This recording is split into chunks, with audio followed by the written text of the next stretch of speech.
Good morning. Good morning, Western Australia, and good evening, Chile.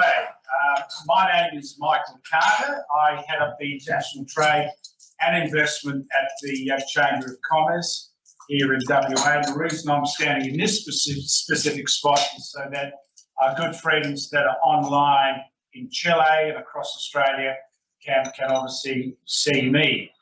On the big screen, we have Ximena, who obviously heads up the operations for Auscham in Chile. And this has been a terrific collaboration between Auscham, the Chilean government organisation called ProChile, and ourselves in a way of really getting to know on either side of the ocean where the opportunities are between Western Australia and Chile, I should say, in the mining and METS space. Ximena, could I ask you to please put up the slide, please? Yes, there we go.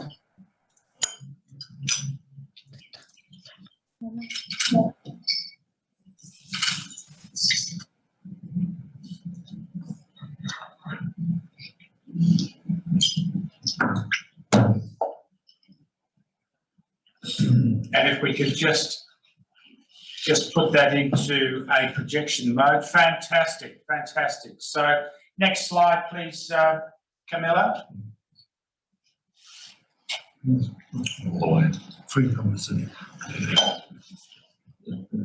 It's a bit slow, like I am in the morning. Just waiting for that to move across. Next slide, please. Fantastic. So what we have here, everybody, is, well, what was, I should say, the run sheet. Next slide, please. So what's going to happen? Very love technology. We know that fella. Well, let's have the next slide. Oh, we want to read about it. Next slide, please. You want that one to move on fairly quickly, don't you? Absolutely. I don't want you guys to fall asleep, that's for sure.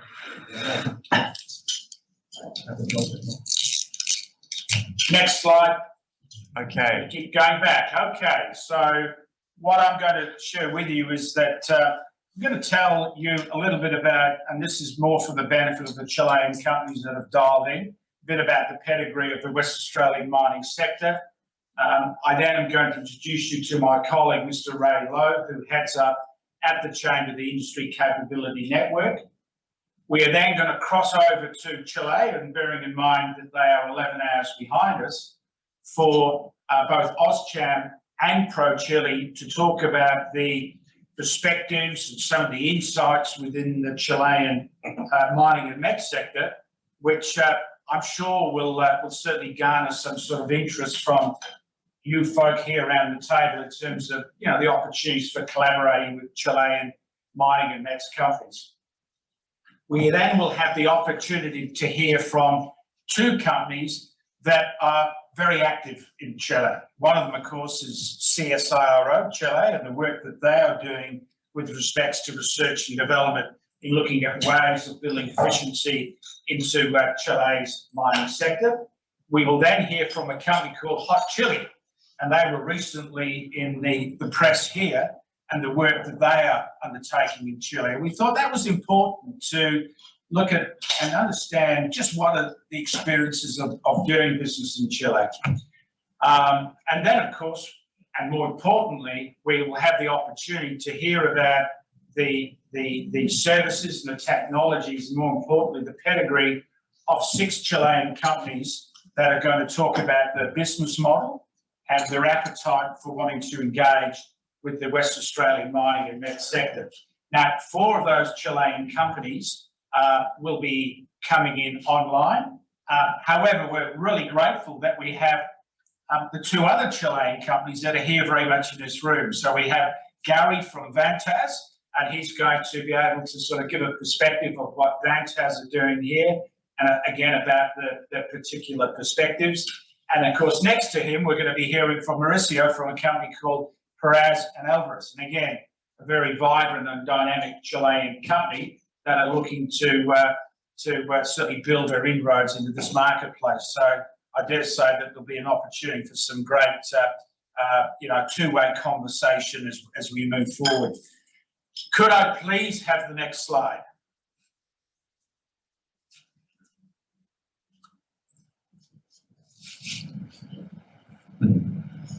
Okay.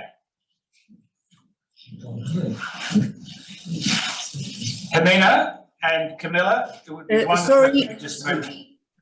Okay. Sorry, Next slide, Mike, please. we had a delay. That's okay. Next slide. I better not say it too many times.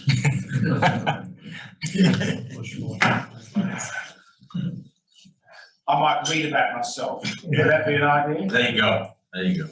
Wonderful. Thank you very much. So, as I've mentioned, an event like this wouldn't happen if we didn't have the collaboration amongst the key parties that I've already mentioned to you. Auscham, ProChile, Ray and his team from the Industry Capability Network, and of course, the opportunity to hear from two Australian jurisdictions that are doing business in Chile already. Next slide, please.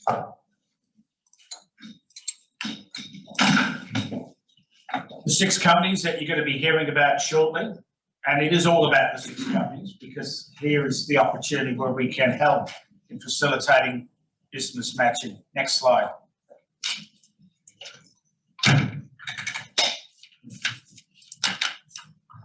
Next slide.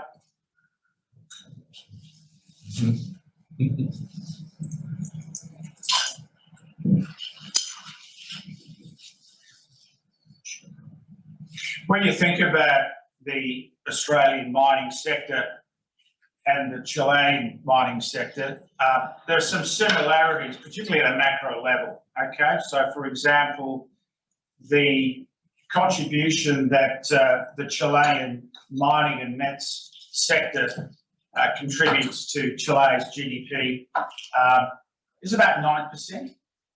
For Australia, it's about 10%. So there's some similarity there in terms of the contribution towards the economic powerhouse, if you like, of both our 2 countries. Similarly, when we talk about the export, again, with Chile, about 50-odd% of the country's exports are generated from the mining sector. And surprise, surprise for Australia, even more so in Western Australia, the contribution that the mining sector contributes to exports is around about 60%. So there's more reason than ever to look at ways in which we can foster, if you like, greater collaboration between Chilean and West Australian mining and METS companies. And from much of the initial research that we undertook here at the Chamber of Commerce in collaboration with Auscham is that it's pretty clear that there's a terrific opportunity for West Australian METS companies, West Australian mining companies to look at ways in which they can collaborate even more so and build really important partnerships, which is really important for the way in which we can build that bilateral trade and two-way investment between our 2 countries. Because effectively, as 2 mining hubs, we play such an important role in addressing energy security, global energy security. And as you can see here in this slide, some pretty impressive metrics in terms of the pedigree of the West Australian mining sector. And of course, for those of you here in the room that are very much involved with West Australia's mining and MET sector, these numbers shouldn't be new to you. Next slide, please.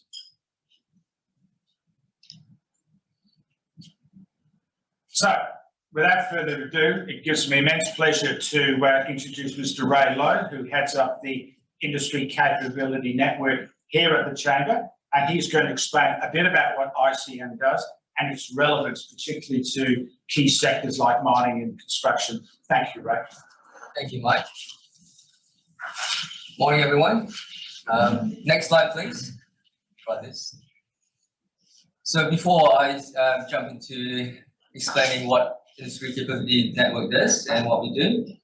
Next slide, please. I just wanted to show everyone some stats about the mining industry. Next slide, please. Yeah, it'll go. All right, so as Mike was mentioning earlier, we are major players in the industry, in the world, in terms of these minerals and resources.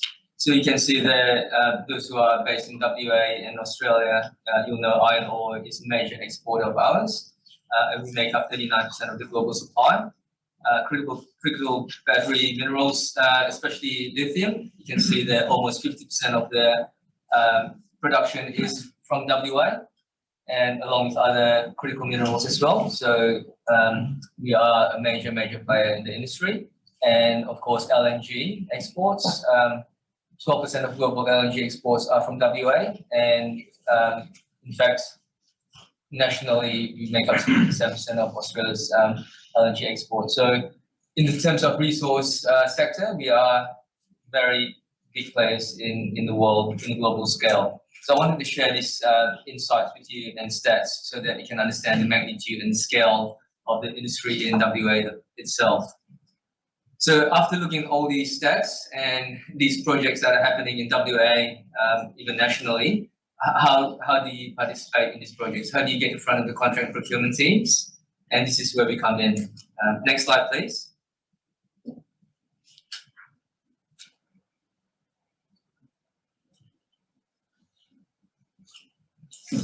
Next slide, please. All right, so if you, Industry Capability Network, if you're not familiar with them, it's a national platform, but more importantly, a network of national consultants. We have offices all around Australia. In WA, we are managed by the Chamber of Commerce and Industry, CCIWA. In different states and territories, they are managed differently. Some states are even government agencies. So in Tasmania, New South Wales, and South Australia, they are managed entirely by the state governments. Whereas in Australia, in WA, we are managed by CCI, which is a non-profit organisation, and we don't receive any government funding. We have a database of over 25,000 active companies. These are national Australian companies, and some of them are international. But what we are set up to do is to focus on helping local Australian industry and to connect to major projects all around Australia. So the projects that you can see on the ICN Gateway are not just projects in WA, but also nationally, which is the good thing about getting on board the ICN Gateway. If you're a local Australian company, it's free to register, company profile to view all the projects and participate in them. But if you're an overseas foreign business, then there is a small fee that you have to pay to register to set up a company profile. Next slide, please.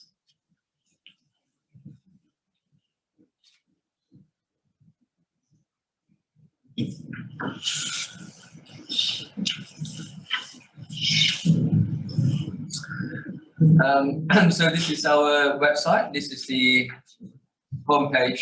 I'm not sure if anyone has come across the ICN Gateway. Some of you have. It's great. So that's the URL link, gateway.icn.org.au.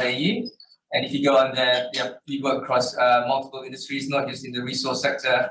In WA, because it's a resource-rich state, and that's where most of our projects are focused on. But we do work across all different sectors, defense, infrastructure, health, and so forth. So I think some of your products and services do, you can transfer those skills across different industries. So if you work in mining, you might be able to work in defense as well. So there are multiple numerous projects all around WA and also in nationally.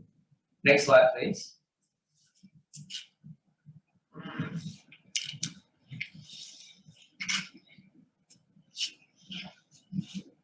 Yeah, what was coming up? The other one that I forgot to mention was renewables. So we are working with Fortescue for Future Industries at the moment to get their Tasmanian hydrogen up and running.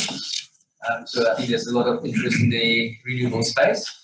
Just to give you an idea of what you'll see when you come to the ICN Gateway, when you're looking for any projects, so some of the projects you can see there's Chevron.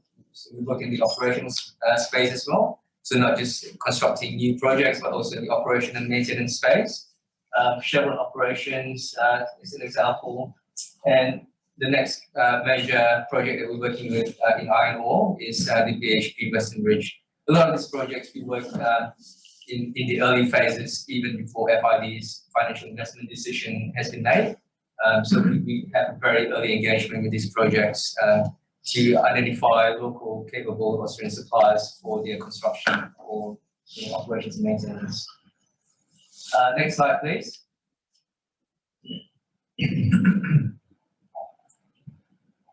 So what happens when it's coming up? What happens is when you click on the work packages tab, once you get the project overview, you click on the work packages tab, you'll get a list of all the projects, all the work opportunities that are available, and they are quite specific. As you can see there, this is for the Mardi Salt project, BCI Minerals. So you can see they're looking for companies that do dredging, so not just for equipment and product supply, but also for services. So dredging, crystallizers, construction of power lines, and you can see ones that are closed. So things like salt wash plant, stockyard. So all these can be expanded if you click on the scope downloads. You can have a look at the scope, determine if you can supply, be a vendor for the full scope, and then you can participate. What we do is we compile a list of companies that we think are capable and submit to the clients for their review, and they will shortlist candidates for invitations to tender. So that's in a nutshell how the ICN works. I think that's it. Yeah. Next slide, please. All right. Over to you, Mike. Thank you, Ray. And before we cross over to Chile and hear from Ximena, can I ask those of you that have registered online, you've got a great opportunity to pose questions to, well, anybody that's really participating in this program, but in particular the 6 Chilean companies. There is the functionality on Zoom to put your question into the chat box. And later in the program, my colleague, Darren Levy, will be moderating that Q&A. And of course, for those of you here in the room, you've got an opportunity to ask questions of the companies, and in particular from Gary and Mauricio as well. So let's move across to Chile, and Ximena, over to you. I believe you have a short video that's been pre-recorded by the Trade Commissioner for ProChile, who's obviously based in Sydney, Australia. Thank you.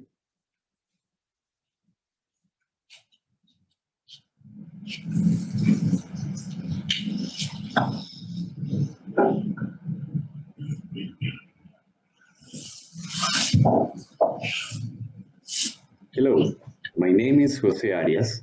I'm the Trade Commissioner of ProChile in Sydney. ProChile is an agency of the Ministry of Foreign Affairs of the State of Chile, which promotes the supply of Chilean goods and services in the world. With our extensive national and international network, we have 16 offices in each region of our country and more than 65 offices around the world. Our mission is to contribute to the sustainable development of the country through the internationalization of Chilean companies and the promote of goods and services to promote diversification of export, the attraction of foreign investors in tourism, as well as the strengthening of country image through a national and international network, specialized and committed people. Our vision is to be leading an avant-garde public body of support the internationalization of Chilean companies. Australia is a country that is permanent in the focus of Chile, not only because this high level of development and education level, but also because it's a great friend of Chile. Our institutions are permanently looking at private and public Australian organizations. We have historically had a very large exchange and knowledge and support between two countries. For this reason, Australia is always on the side of Chile, and for Chile in particular. The similarities in the export matrix of Australia and Chile are huge. Almost 50% of our export correspond to mining. In the case of Australia, the main mineral is iron, and the Chile is copper. So these industries are not only the most important engine of our country's domestic product, but also a very important source of employment. This means that in both countries, there is a very important industry to providers of service of all kinds. Behind every successful company in both countries, there are all kinds of small and medium-sized companies that are dedicated and focused in a special way to the mining sector. In the Chilean case, successful Chilean technology companies have gone first to Latin America and then go to the rest of the world, exhibiting a very good technological label. From 2019, the mining sector represents 10% of GDP and 20% if you consider all service related.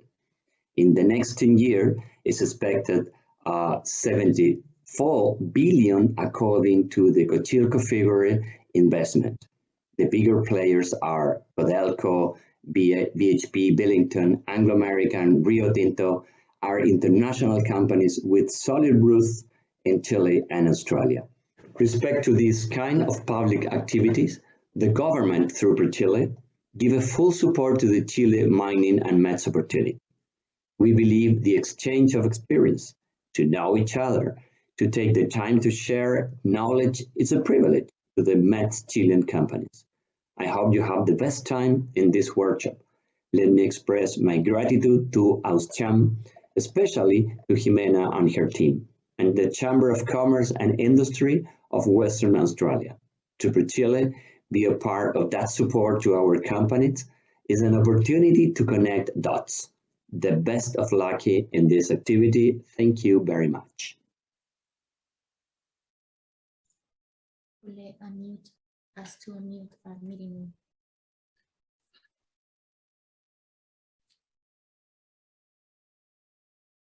Hi, my name is Ximena Lopez. I'm the General Manager of Auscham. Good morning, Australia. Good evening, Chile. From the Chile-Australia Chamber of Commerce, we welcome you to this event that has been organized with the help of ProChile and the Chamber of Commerce and Industry Western Australia, with the objective to promote the export of Chilean mining services provider companies, METS, to Western Australia and surroundings. Until now, it has been little explored by our national companies, but that opens a great possibility of connecting mining ecosystem and building bridges that straighten mining between both worlds. Just to mention a few numbers to get us into the subject. Western Australia produced 99% of the country total iron ore and manufacture and 146.08 kilotons of copper. In Chile, this industry is not far behind. Mining has historically been the main economic activity in the country, and in recent decades, it has been growing and developing. In 2019, the mining industry, together with the indirect chains of the sector, generate 20% of the national GDP and represent almost 50% of the export goods. Currently, the companies that provide services and technologies to mining have been strengthened, and today they are avant-garde leaders that stand out for their innovative solution design in challenging environments in an industry that is increasing demanding, thus positioning themselves as a fundamental pillar of the field. According to the first barometer of suppliers of the mining industry presented by the Association of Industrialists of the region of Antofagasta, these companies achieved sustained growth in the 2018 to 2020 period, with an increase of 12% in the last year, increasing total sales by 1.78 billion pesos in 2019 to 2 billion pesos in 2020. The METS company in Chile have very high level services, and that is precisely what we offer to export to Western Australia.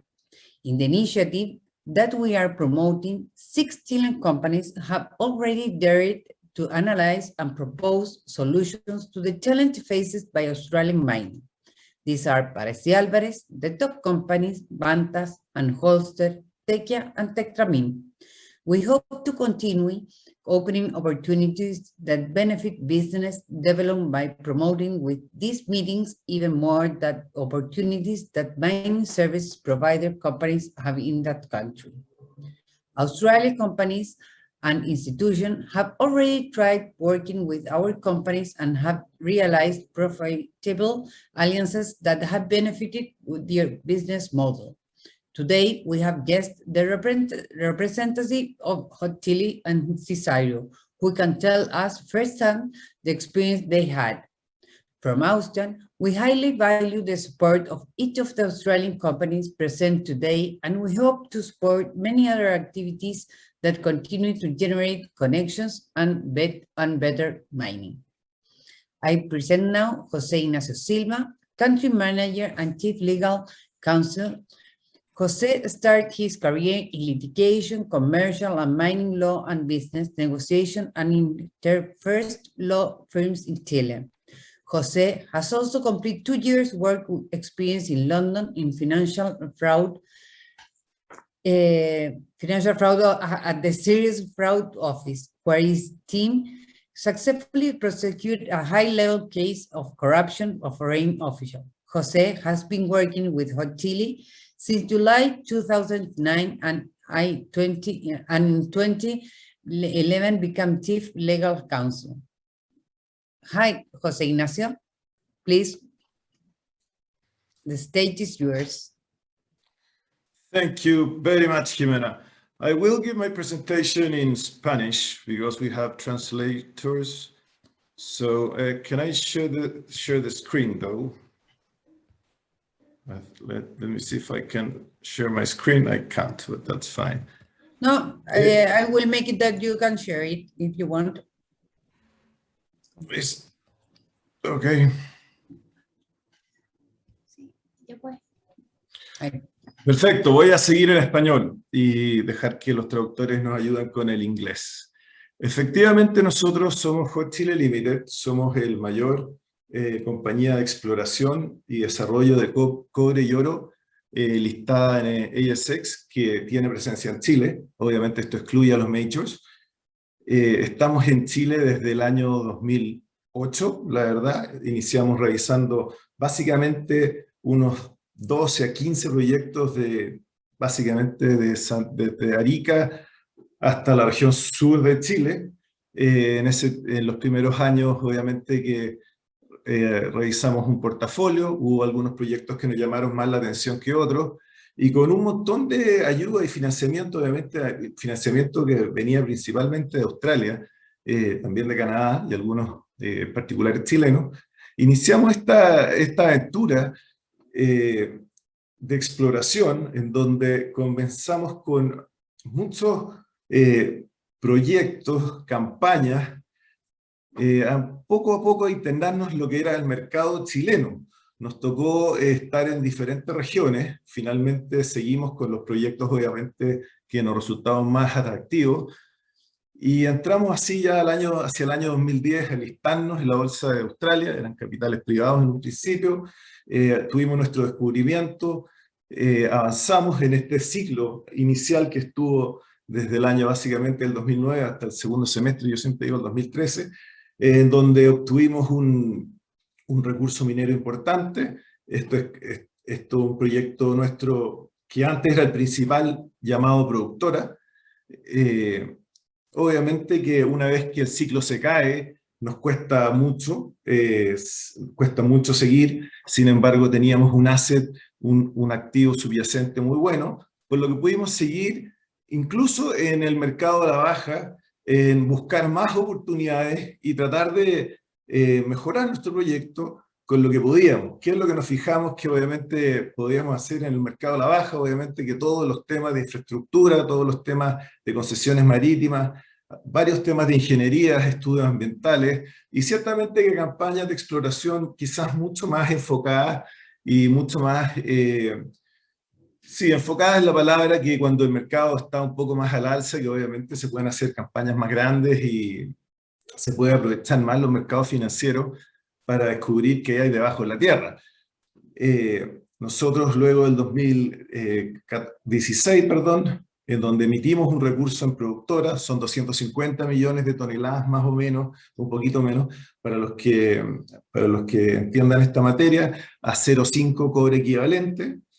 Y en el año ya 2019, varios años después, cuando tenemos una infraestructura, cuando tenemos un montón avanzado en este proyecto productora, tomamos un descubrimiento privado que no estaba anunciado en bolsa, que quedaba a 14 kilómetros de nuestro proyecto productora, y descubrimos una oportunidad gigante de avanzar y hacer crecer lo que era nuestro hub, lo que era esta idea de que en una región de Chile, particularmente al sur de Vallenar, se podían buscar diferentes depósitos, y si las ingenierías lo permitían, quizás empezar a unirlos en una sola planta, a fin de todo el material concentrarlo en un solo lugar.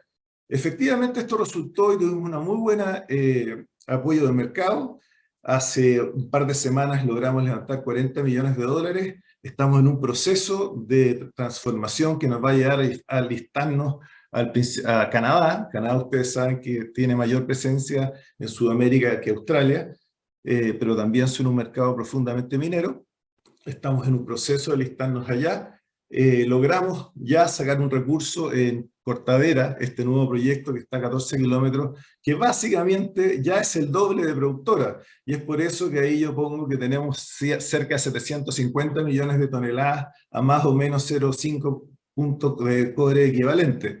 Esto se va a actualizar, la verdad es que ya se midió hace un par de meses. Nosotros esperamos hacer una actualización importante al mercado en los próximos meses, en las próximas semanas, para aumentar esa base que tenemos de 2,9 millones de toneladas de cobre, 2,7 millones de onzas de oro y créditos de plata y molibdeno. Acá estoy poniendo un plano de la zona.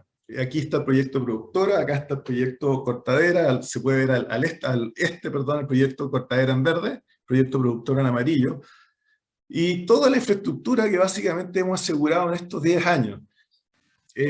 No creo que exista otra empresa en Chile ni en Australia que sea tan chileno-australiana.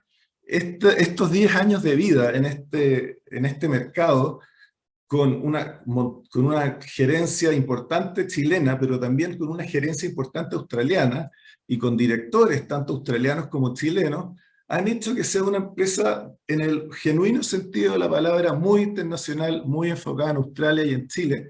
Y también hemos podido observar un montón de sinergias que se pueden hacer entre ambos países. En la unión de estas diferencias hay un valor agregado enorme. Nosotros hemos contratado muchos servicios australianos, pero poco a poco también Australia contrata varios servicios chilenos. Obviamente que el tema del COVID, no hay que mirar no hay que pensar. El COVID fue malo, ha sido un problema mundial gigante, pero ciertamente que para algunos temas mineros también resultó como una oportunidad de que muchas veces se tuvo que confiar más en los equipos de cada país, se tuvo que limitar, lamentablemente, los viajes entre profesionales, y eso hizo, obviamente, que en Chile, particularmente en la región, a nosotros nos tocara contratar bastante mayor cantidad de servicios más especializados que antes, la verdad, se trataban directamente, o tratábamos de contratarlos directamente en Australia, y poco a poco fuimos aumentando nuestra base de bienes y servicios directamente acá en la región. Tuvimos una política de uso local y de tratar de conseguir servicios locales, que la verdad es que ha resultado muy exitosa en los últimos años.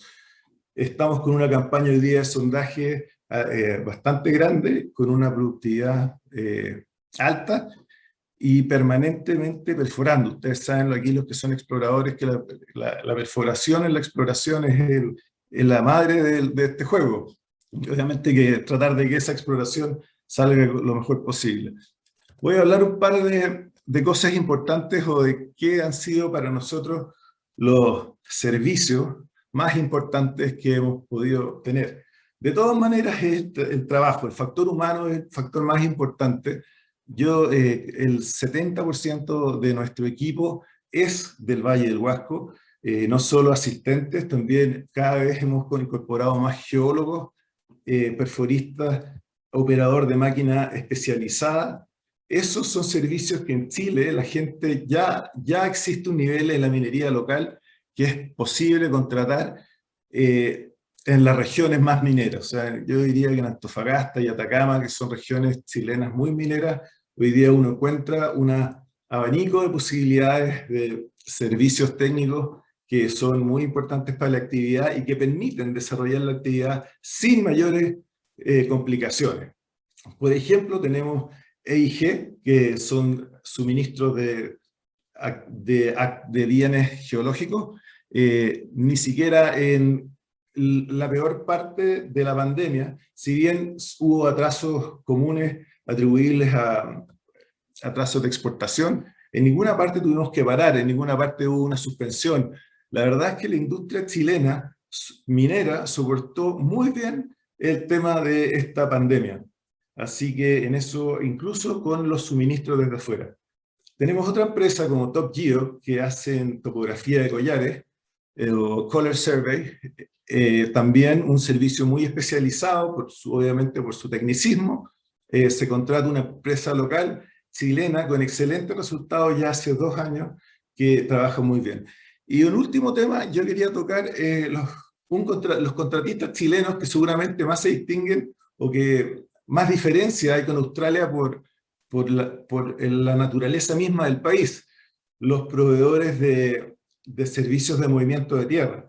Los servicios de movimiento de tierra, acá cuando las personas de Australia vengan a explorar acá, como nos pasó con muchos directores o gerentes, que al principio llegaban y claro, tenían otra idea de qué es lo que era Chile o cómo se hacía la exploración.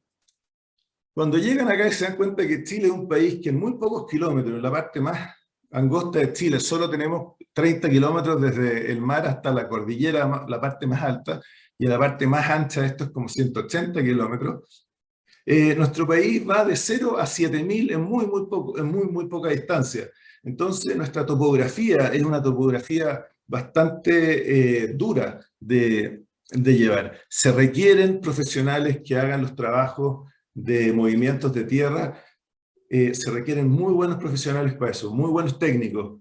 Se requiere toda esa cadena para poder llegar a los lugares de la exploración. Eso también obviamente que no solo requiere el bulldozer ni la máquina pesada en sitio, también requiere diésel para esas máquinas, requiere que esos trabajadores tengan agua, requiere que esos trabajadores puedan almorzar, requiere que esos trabajadores tengan baños y que esos baños se limpien. Hay un montón de servicios accesorios, de bienes y servicios que se requieren para estas campañas y que es muy importante se cuente con proveedores locales de esos servicios. En Chile en eso estamos bien, hay buenos proveedores, están cada vez más desarrollados y se puede confiar que realicen su trabajo. Muchas gracias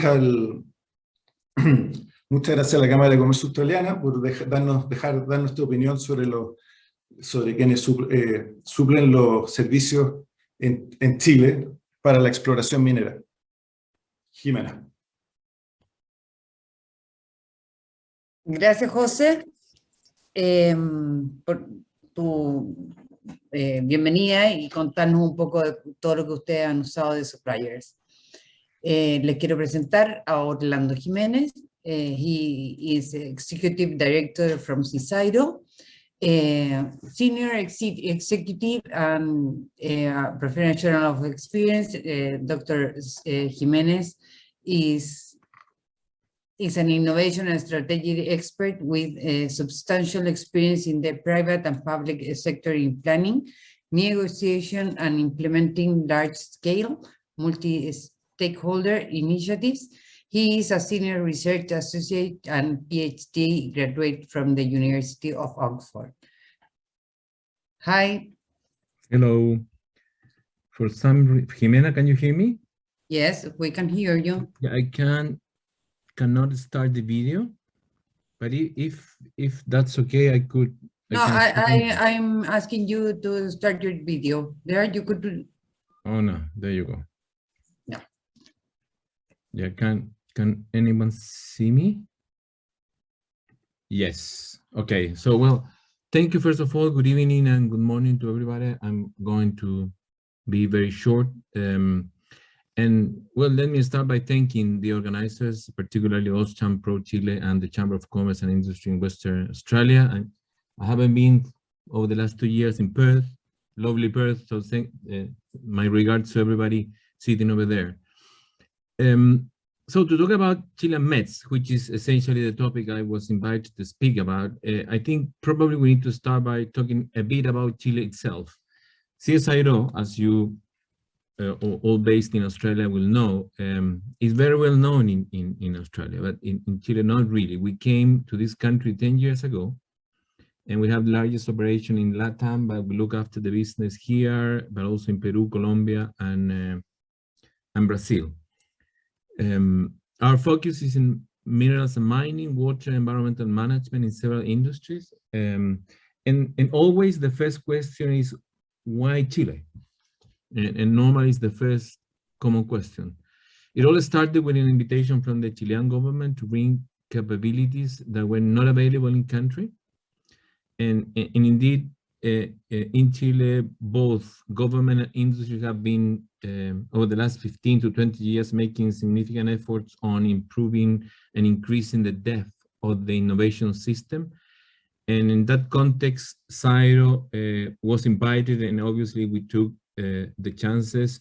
And one of the key reasons, obviously, was the mining industry. So when you look at particularly underground mining and the set of skills and capabilities that you find in engineering space, and to some extent on R&D, it was obviously a natural choice for us to come over here.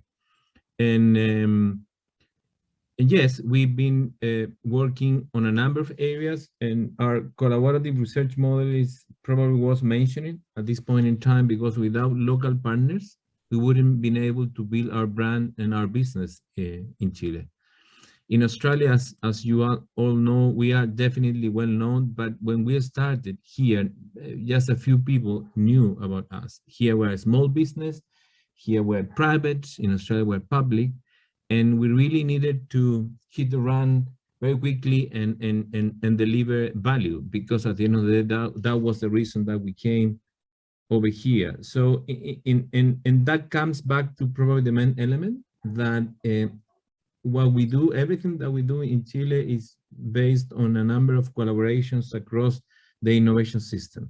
We obviously work with large mining houses, but we have an extensive network of small and medium-sized companies, consulting firms, engineering firms, and universities with which we work.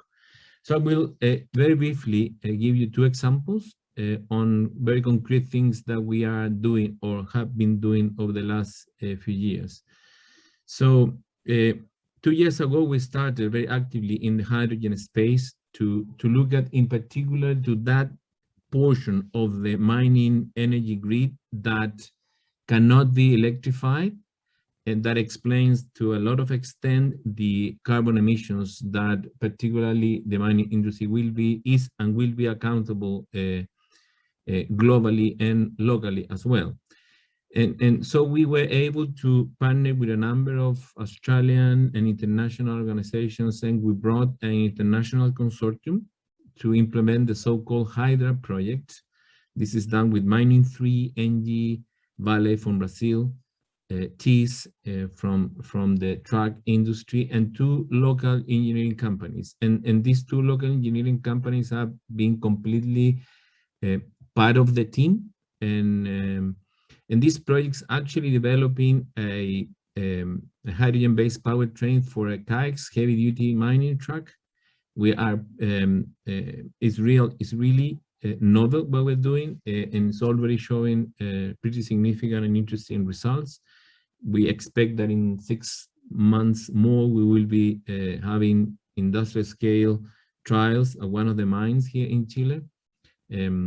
So that's one example that has essentially brought a breadth of capabilities, international and local, which I think shows in a way the sort of things that you can do here. The other example is what we're doing in the water space, in which we have been extensively working in 5 different regions in Chile. Chile has been suffering a drought for 12 years already. So water efficiency and water management, both at the company but also at the basin level, has become really, really important. And same thing, everything that we do, it is in collaboration, in this case, working with a number of engineers and consulting firms together with universities has been, I think, the key to deliver on the projects that we are working as well. And this has indeed allowed us to build a solid reputation and a brand that a few years ago we just didn't have. So without our local partners, we wouldn't be able to be here actually tonight. So in summary, the companies that you will meet represent what the mining industry in Chile is: a very competitive space with global players used to work and deliver at a standard that at the end adds value, because if you're not able to do it, you are simply out of business. And I think that is, I think, a key element here. And therefore, whomever goes to Australia will, I think, enter in a quite similar ecosystem. And so I'm pretty confident that this is just going to grow and be fruitful for everybody. So thank you for the invitation and my very best wishes to all of you.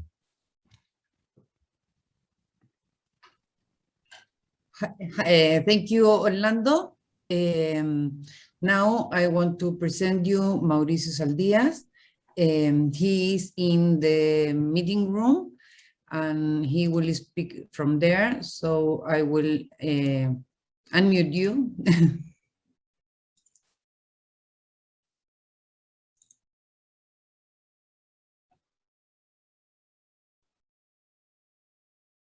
Mauricio, are you there?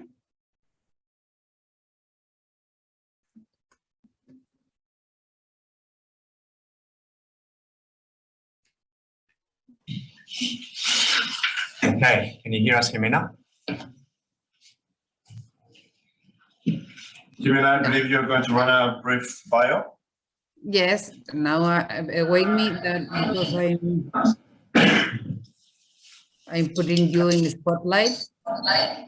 Next slide, please, Ximena. I said there. Maurice Saldias is country manager in Australia.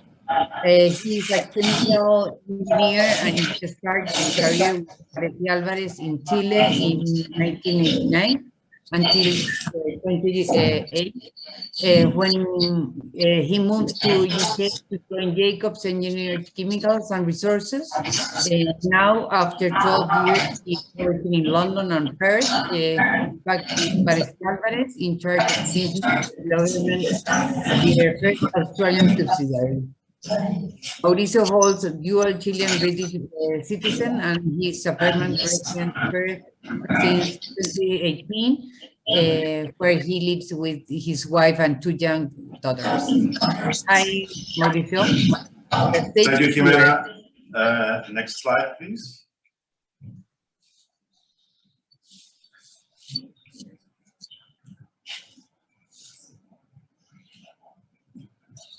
Well, I'm going to begin my presentation with a very short video that I believe is a good introduction to what Paris and Alvarez is and what we do. So, Ximena, if you can play the video, please.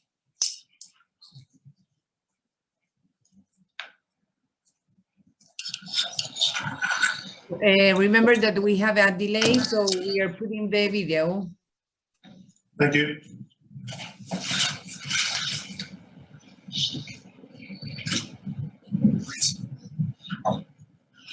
It's a very good video. We know it's a good one, mate, because you're stood there telling us. It's worth the wait, right? Oh, that's right. We're a Chilean engineering company with a quarter-century of experience in environmental, consulting, engineering and project management areas. At Perez and Alvarez, we develop solutions in sundry industrial sectors, including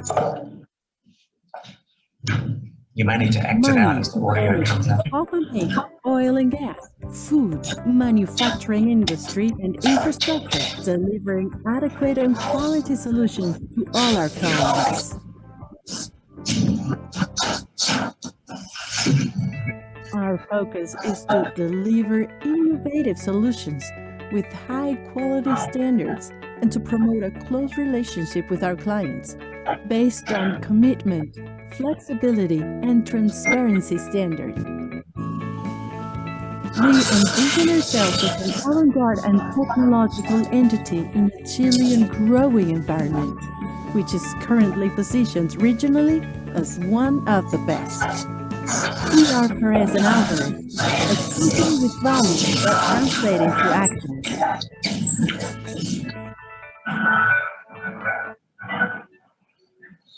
So as you can see, we put a lot of effort in this video, and it shows very nice views of mining sites that we've worked on in Chile, and harbor infrastructure, hydrocarbon storage, etc. So I will send you a copy of the video later. I'll send you a link so you can watch it. It's probably on our website, and it's subtitled. We have no problems with that. Anyway, so Ximena, if I can go to the next slide, please. Un poco representante de los empresarios regionales. The video is still playing, I believe. You still have YouTube up. Sí, de cero. Yes, there is.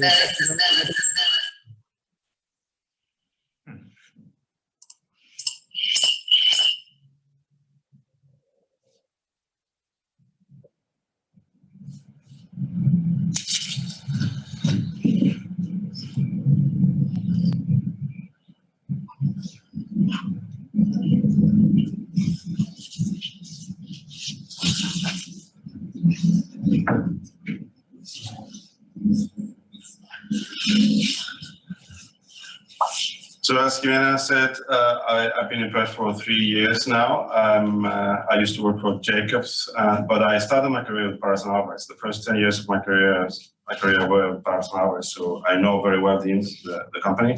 I'm actually a part shareholder of the company. And after 10 years, I moved to the UK to work with Jacobs. And while we wait for the slide, Ximena, that's where I met my wife. She's from Tasmania. And 3 years ago, she said, we're going back to Australia. So I said, let's do it. We've been to Perth before. This is a fantastic city. We knew the potential for me to develop my career as an engineer and for her to So anyway, we moved to Perth, and it's been great. And for the last 6 months, I have come back to my old company, Alvarez, and I'm doing the business development for the company. I was asked by management to open the marketing here, so this is what I've been doing for the last 6 months. So we are a top-tier engineering and design Chilean company, and we have delivered industrial projects for more than 10 million staff hours since 1994, when the company was founded. We have a dedicated, flexible workforce supporting mining and energy with consulting services, process engineering, plant optimization and new plant, pre-feasibility, feasibility studies to lead you to a final investment decision, and engineering services, so the full suite, civil, structural, mechanical, piping, electrical instruments. Engineering and design supported by smart BAM 3D design in the major modeling applications, Hexagon, Smart Plant 3D, Aviva, Everything 3D, and obviously Autodesk Plant 3D, which is the favorite tool in Chile. It's cheap and cheerful, and it works really well for small projects. For larger projects, we prefer Aviva. We believe that Australia and Chile are equal players in the mining world stage, and Alvarez delivers world-class products. Our headquarters are in Santiago, Chile. We have regional offices in Concepcion and Calama. We have overseas offices in Lima, Peru, Tampa, Florida, and now here in Perth. We are fully certified ISO 9001, 14001, and also as 18001 by SGS. And as the video should have said, we work in energy, mining, oil and gas, manufacturing infrastructure with products. Next slide, please.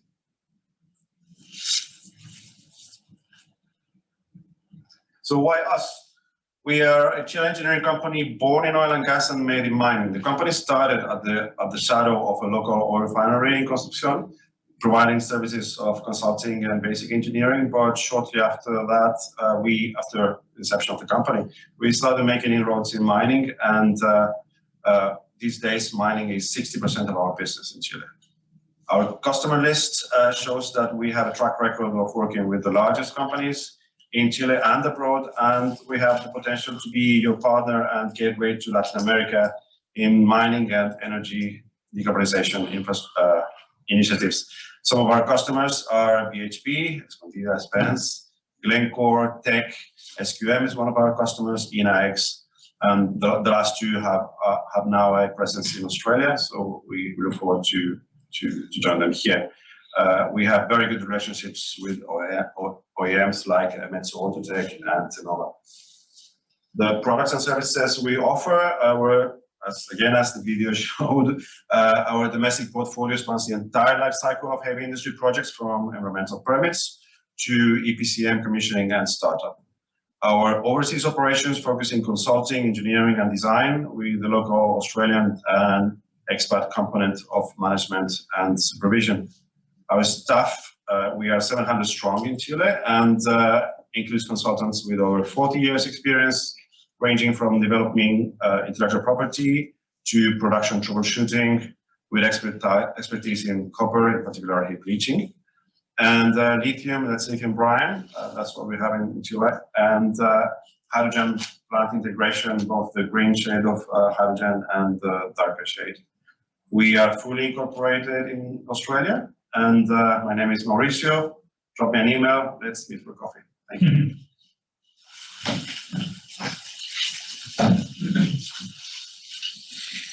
Thanks, Mauricio. Now we will have Juan Luis Lacarrú. Juan Luis is a tech entrepreneur with 11 years of experience in computer science and data science projects, a co-founder and CEO of the dog company, and has recurring international customers, including an Ivy League university, banks, telcos, etc. Juan Luis has been invited as a speaker at events like the Financial International Conference Seminarium, pitches in San Francisco, Washington, and Chile, including 2021 USA, and mentor in universities and incubators. Thank you, Juan Luis. The stage is yours. Good morning, everybody. So can I have the next slide, please? Okay, so we're a company that targets multi-industry problems. And today I would like to direct your attention towards a problem that we have seen, that there are many softwares to track project management, teams, PERT, Gantt charts, etc. But they are not really good softwares to track down a process that is already established and is continuous, and it happens all the time in the company. So what we built, one of the softwares that we built, is a software that lets you control and digitalize and automatize a whole process. The software is given via software as a service, and it lets you take your process, model it into a BPMN, and then run it in a continuous cycle. What we have achieved with our customers with this software is a 90% reduction in process time. Now you don't have to run with papers from one part of the city to another, from one part of the building to another. You just work with the papers digitally. The accidental losses in one of our customers were reduced from $7 million US to 0 in just 1 year. Where are those losses from? From papers, contracts that are lost, and money that just can't be recovered. Another achievement that I would like to direct your attention to is that the software has doubled in features in 2 years. The latest release allows now that when the process is in a certain stage and the person in charge of that stage checks and there's something that was done in a stage before that was done in the wrong way or is just simply wrong, they can take the process, take that case, that specific case, and just send it back to the stage so the error can be corrected and that flow can start from that stage forward again. This is just one example of one of the features that was added lately. In general, we build custom software for real complex projects. We have data science projects. We can actually gather telemetry data. We can gather data through API or through files in order to feed the system. So not everything has to be uploaded by people. And we can apply data science, for example, for KPIs or for SLAs, to calculate SLAs and to have everything under control. And well, the other service we have is process digitalization, which is what I wanted especially to show you today. Can I have the next slide, please?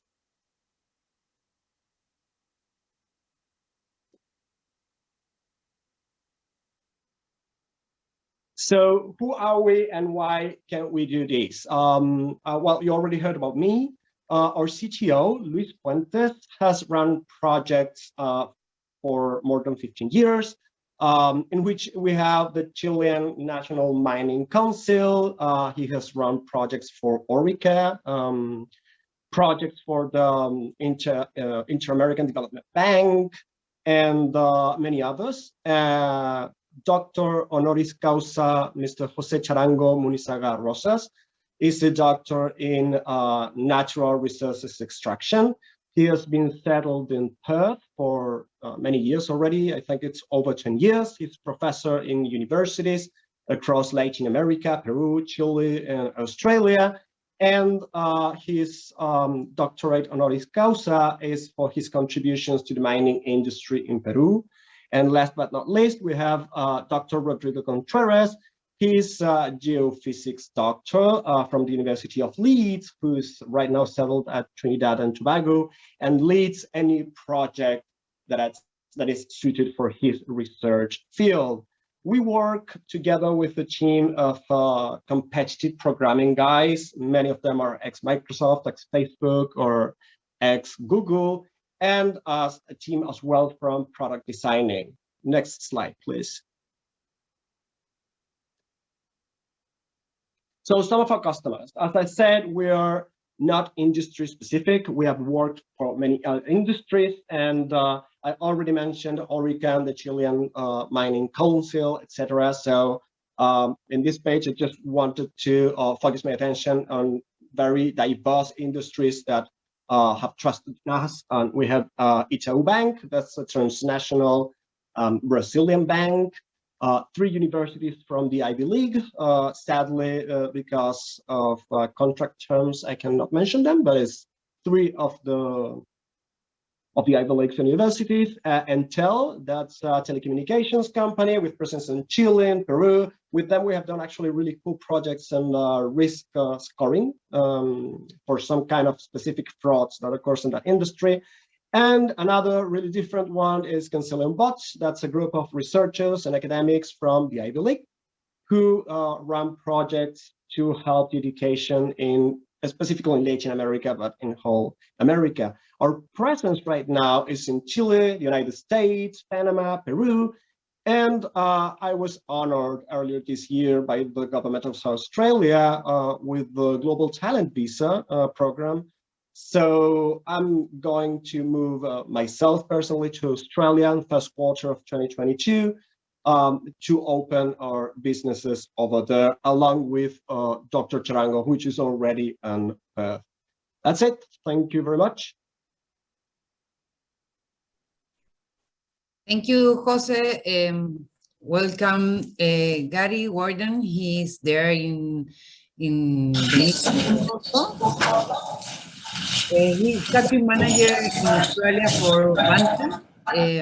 Gary has more than 25 years experience in the mining industry across Australasia and South America, with experience in the selection, design, and implementation and operation of operational and information technologies across the value chain.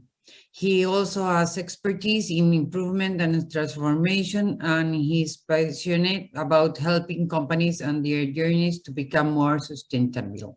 Hi, Gary. And good morning, everyone here in Perth, and buenas noches a todos nuestros amigos in Chile. I had a very deep sinking feeling in the stomach this morning when I saw some of the technology challenges, knowing that I'd actually twisted Michael's arm to convince him to incorporate some late changes yesterday to have add some animation to one of my slides. So I think I'm going to regret that decision forevermore, but we'll see how it goes.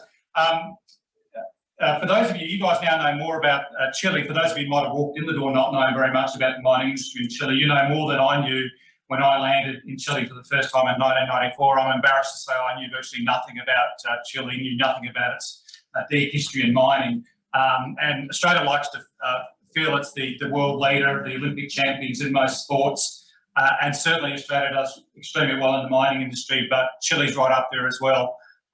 We might lead the world with iron ore mining, but Chile well and truly leads the world in copper mining. In more than 500 years of experience, that's just post-European settlement experience in the mining industry. And Vantaz is an unashamedly mining-focused services provider to the mining industry.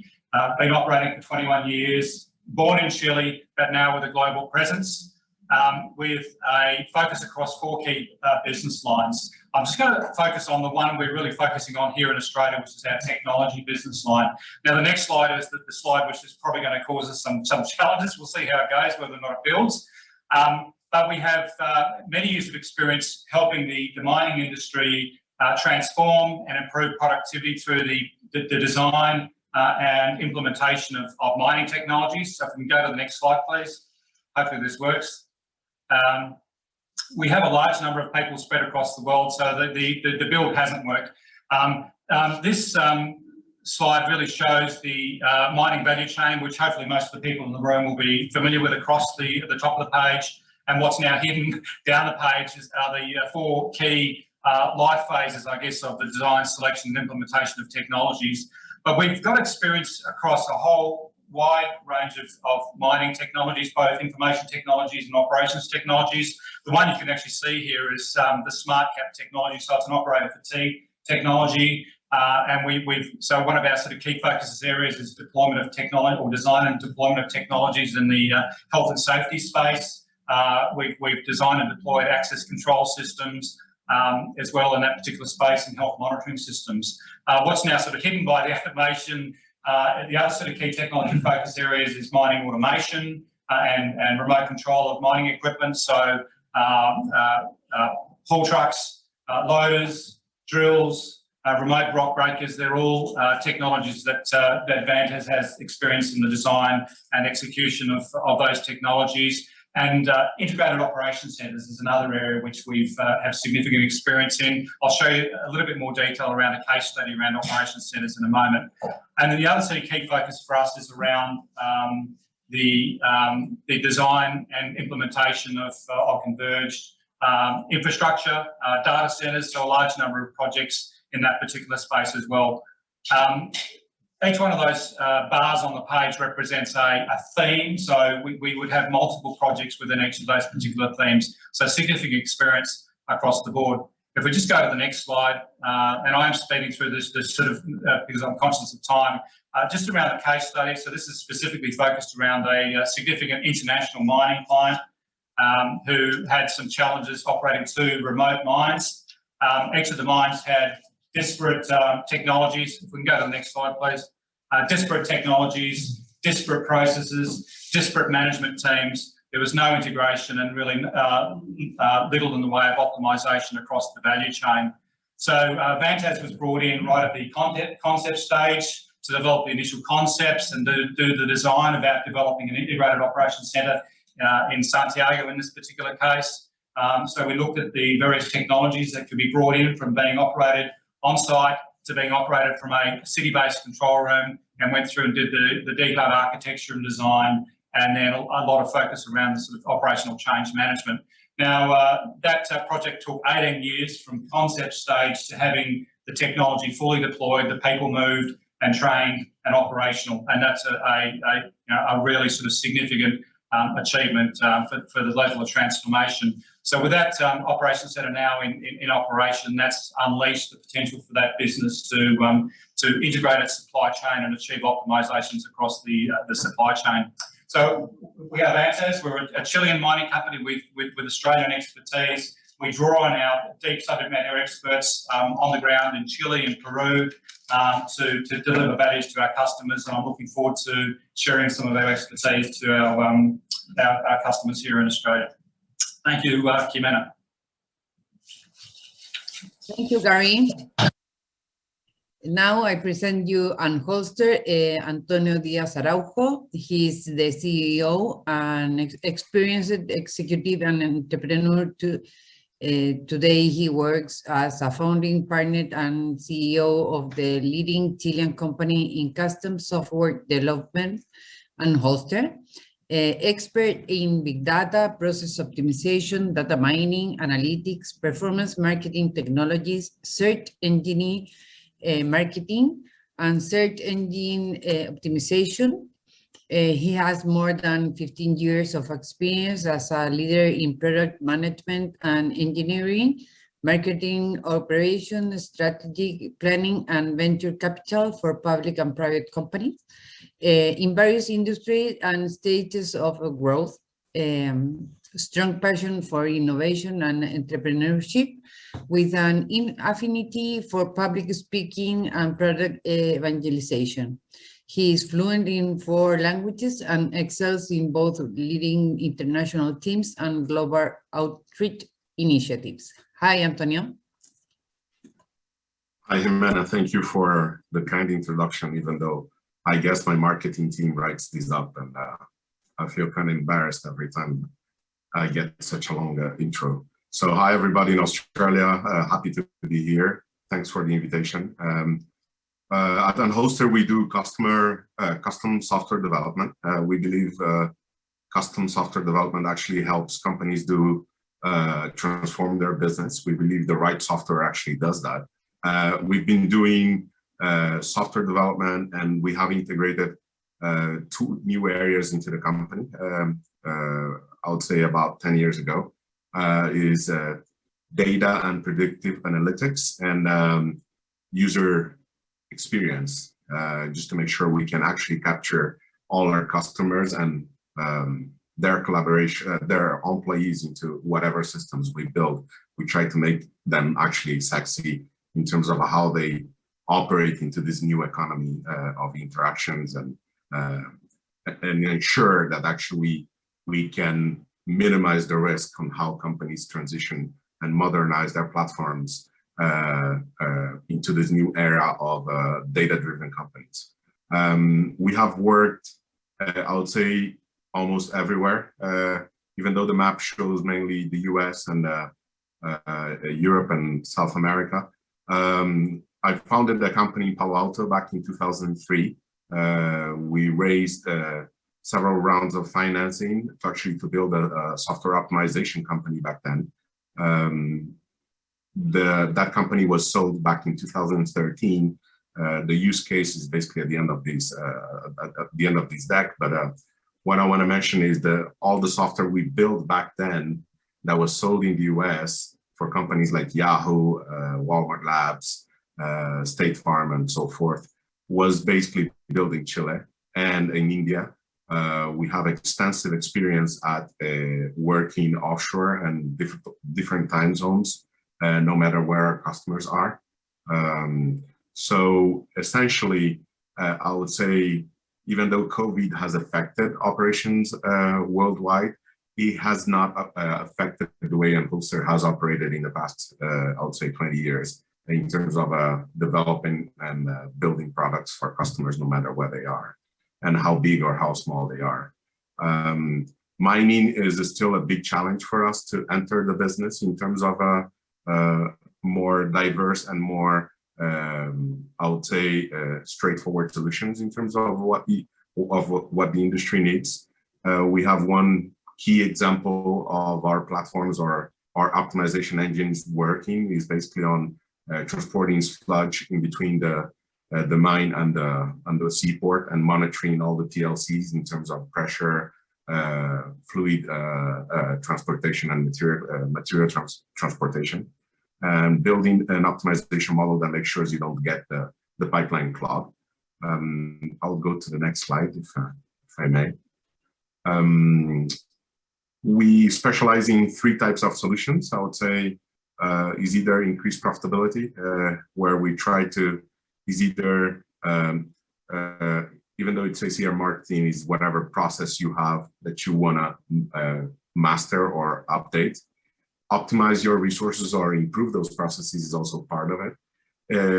I would say here, you can either call it machine learning, artificial intelligence, or any kind of model is whatever we can do to make sure your models or our models are working in better ways, the way we actually implement software, or enrich and model your data. And this has to do with everything that is associated with data management systems and integrate different data from different data sources and making sure your team gets the best data quality to make decisions.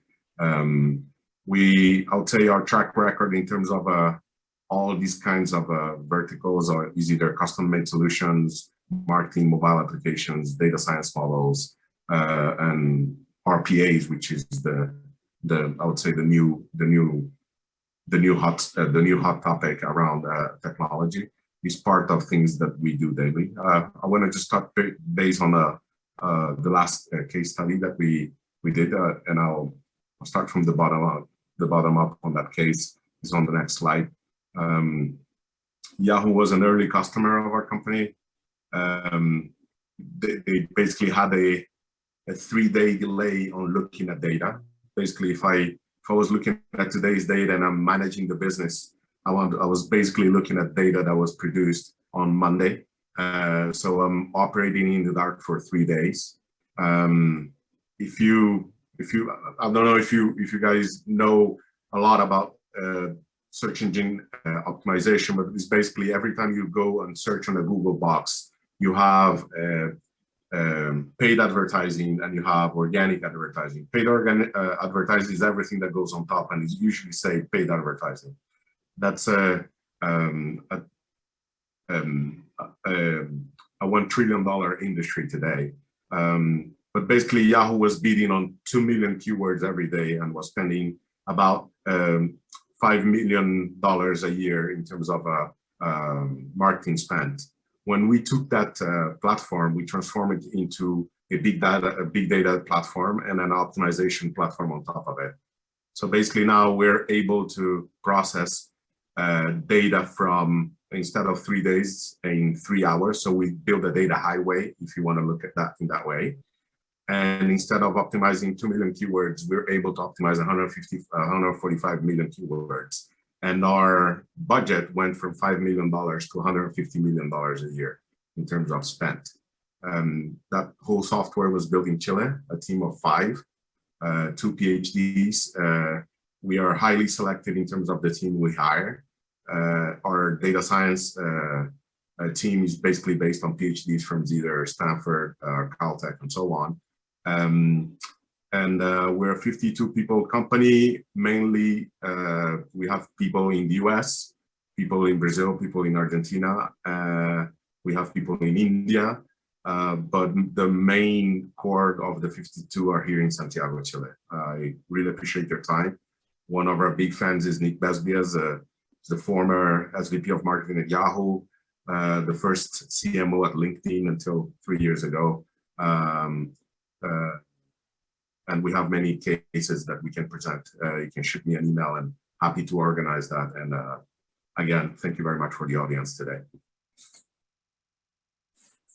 Thank you very much, Antonio. Now we have Tequia. He is Ivan Vega, CEO with 27 years of experience in developing chemical tools for the agriculture, fishing, agriculture, mining, firefighting, and shipping fleets industry. His experience has led him to be present in the largest contingencies related to natural disasters in Chile, exporting this technology to various countries. The work developed by Ivan has allowed Tequia to be recognized as the best environmental remediation company in 2019, South America by CV Magazine, the best chemical development company in 2020 in South America by New World Report, and the Chilean National Award for the Environment in 2021. Hi, Ivan.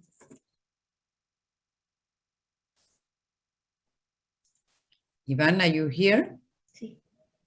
Sí, muchas gracias por la presentación, Ximena. Buenos días, Australia. Buenos días, Chile. Bueno, tal como mencionó Ximena, nosotros somos una compañía, una empresa química de base científica tecnológica. Significa que nosotros, a partir de una investigación, desarrollamos herramientas para distintos usos en problemas medioambientales. El que vamos a tratar hoy día tiene que ver con incendios. Nosotros queremos presentar el día de hoy un producto que se llama Tecas SG. Es un producto 100% químico, de origen orgánico. Es un desarrollo de nuestra compañía y que tiene varias particularidades. La principal es que cuenta hoy día con una certificación de ecotoxicidad sobre agua de mar, agua dulce y suelo, lo que implica que puede ser usado en cualquier superficie sin generar un daño al medio ambiente. Esa es nuestra característica principal como compañía. Hacemos y desarrollamos productos medioambientalmente óptimos y beneficiosos. Bueno, el Tecas SG es un eliminador de gases, en el fondo, permite bajar rápidamente la temperatura y la masa calórica, eliminando los gases que están concentrados en la llama.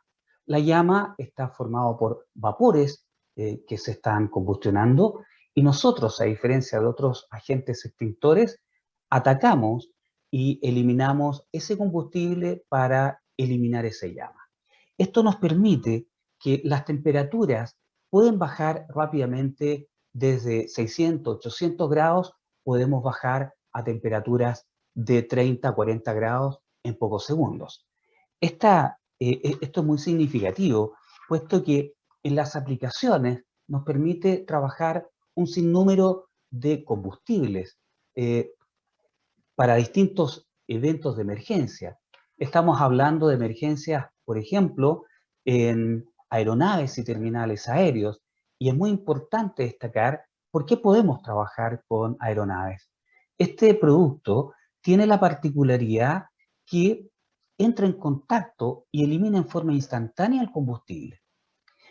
Permite que, en el fondo, puede entrar en contacto sin generar una propagación de proyección del hidrocarburo que está combustionando. Si tenemos una aeronave que esté con combustible, normalmente los agentes no se pueden aplicar sobre o directo sobre el combustible que se está combustionando.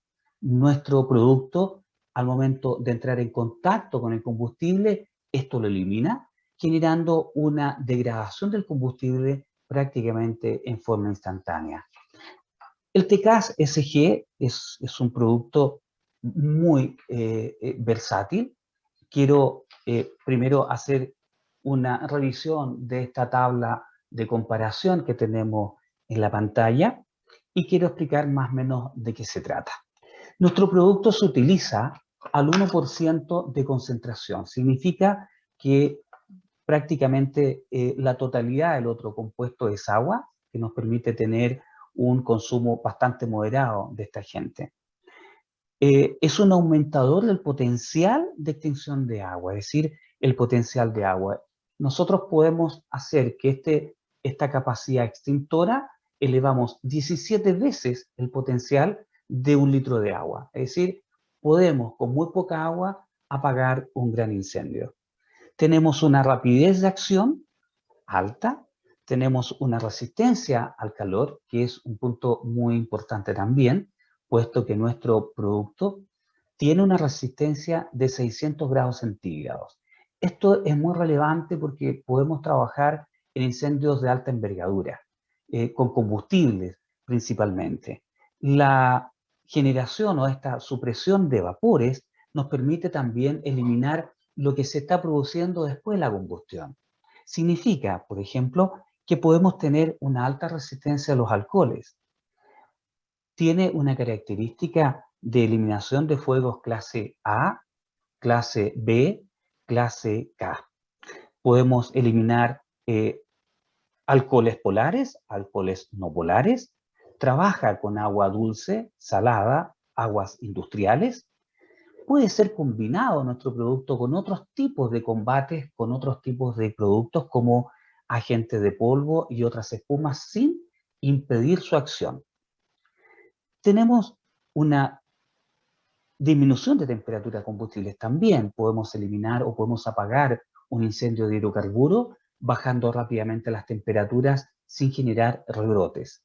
Dentro de las características de nuestro producto es que, como ya habíamos mencionado anteriormente, no tan solo apagamos el fuego, sino que todo el contexto de un incendio que tiene relación con vapores y combustibles gases, podemos eliminar en forma instantánea gases GLP, gas metano, podemos eliminar ácido sulfídrico, que en la industria minera es muy relevante.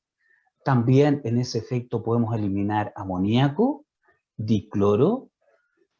Un punto importante, nosotros también podemos romper la molécula del CO2, que ya está aprobado y lo tenemos prácticamente certificado.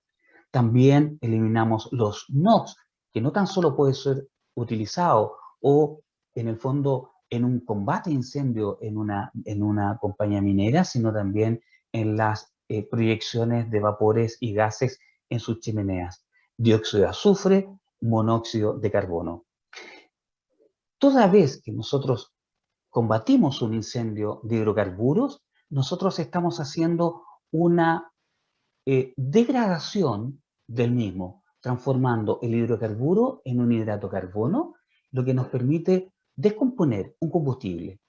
Cuando entra en combustión este combustible, al momento de apagar, nosotros transformamos ese combustible en un hidrato de carbono, por lo tanto ese combustible ya no se puede combustionar.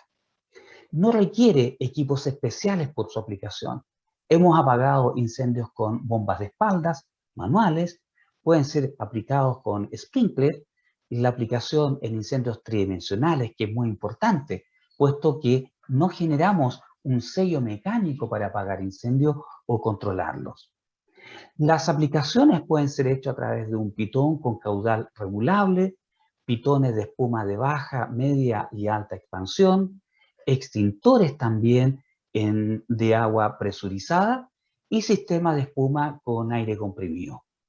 Las características también es que nos permite trabajar de una manera muy versátil, con equipos bastante mínimos en casos que sean extremos. Una de las ventajas que siempre nosotros hemos dimensionado es posterior a los incendios. Toda vez que uno apaga un incendio, siempre tenemos la posibilidad de los rebrotes. Como realizamos químicamente una baja en la temperatura de la masa calórica, podemos asegurar que no requerimos volver a aplicar productos sobre una masa que se está quemando, puesto que ya se ha enfriado. Dentro de las características también que es muy notable, es que al ser un producto múltiple que aparte de apagar incendio, podemos eliminar los gases. Hemos tenido muy buenas experiencias en la eliminación de gases después de las tronaduras. Significa que los tiempos de ventilación pueden ser disminuidos en tiempo récord. La tabla que tenemos ahí comparativa se las puedo dejar para que la puedan ver en forma más simple. No comparamos muchas veces nuestros productos porque muchas veces tenemos unas características únicas. Nuestro producto TKCCG ha sido galardonado como una tremenda innovación, puesto que atiende a un agente extintor de elementos que hoy día son muy difíciles de controlar. Nuestra compañía sigue trabajando en desarrollos de distintas naturalezas, principalmente en la industria minera. Nos interesó mucho poder participar y agradecemos esta invitación muy breve, pero muy importante para destacar nuestra tecnología. Agradecemos a Auscham esta invitación y espero que haya sido de agrado esta información. Que tengan un muy buen día y también para Chile, muy buenas noches. Muchas gracias, Iván. Ahora les presento, excuse me, I was speaking in Spanish. Tectramin, Hrvoj Hrzic, Global Business Development Manager of Tectramin. Hrvoj has 39 years old, Chilean, commercial engineer, magister in technical innovation and entrepreneurship, with postgraduate studies in England and in the United States. He has more than 15 years of experience in the metallic and non-metallic mining industry in Chile, Peru, Mexico, and Argentina. He is co-founder of the company Tectramin, with more than 9 years of experience and specialized in loss control and distribution of value solutions in the mining industry, with operations in Chile, Peru, and Argentina. He's currently the director of the company. Hi, Hrvoj.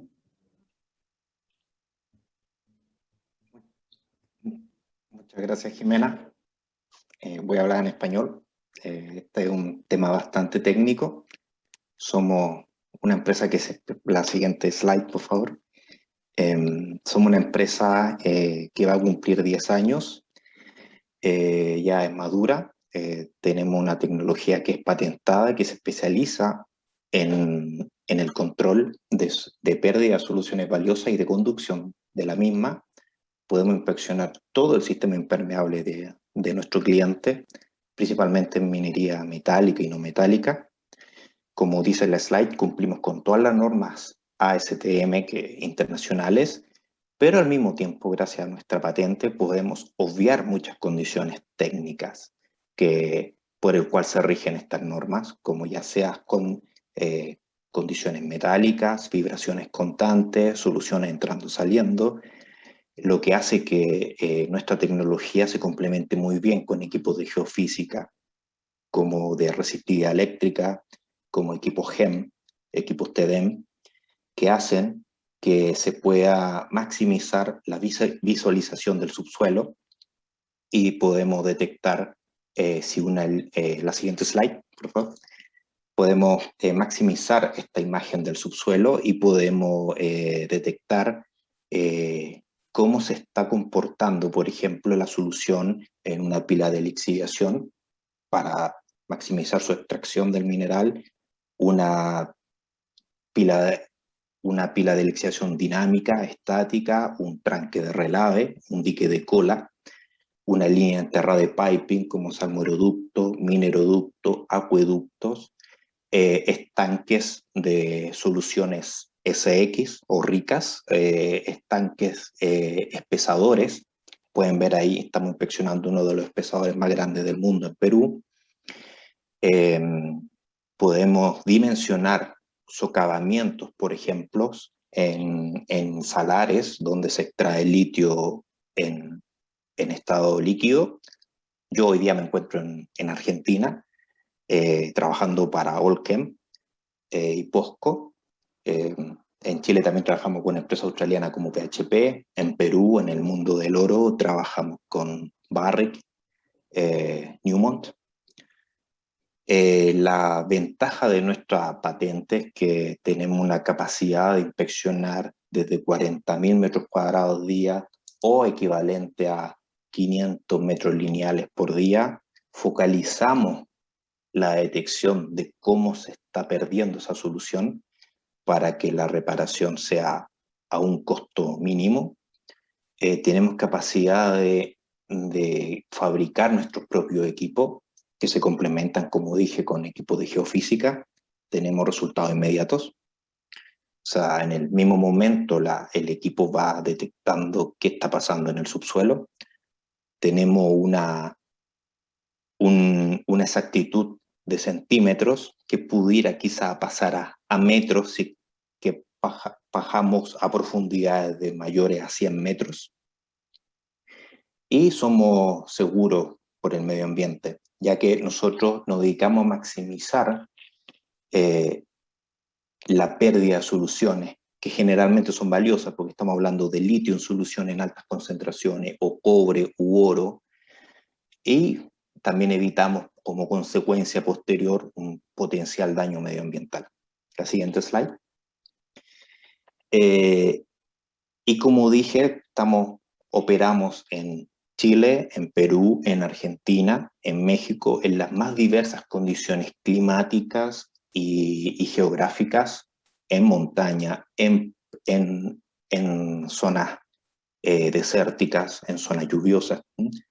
Podemos trabajar con cubiertas, ya sea solo sólido, independiente de la profundidad, podemos usar kilómetros debajo, con sólido soluciones también independiente de la profundidad, o una combinación de varios estados. Eso principalmente, bueno, en los últimos 10 años somos una empresa madura, estamos creciendo alrededor de más del 50% al año, por eso nos estamos expandiendo bastante rápido en distintos países.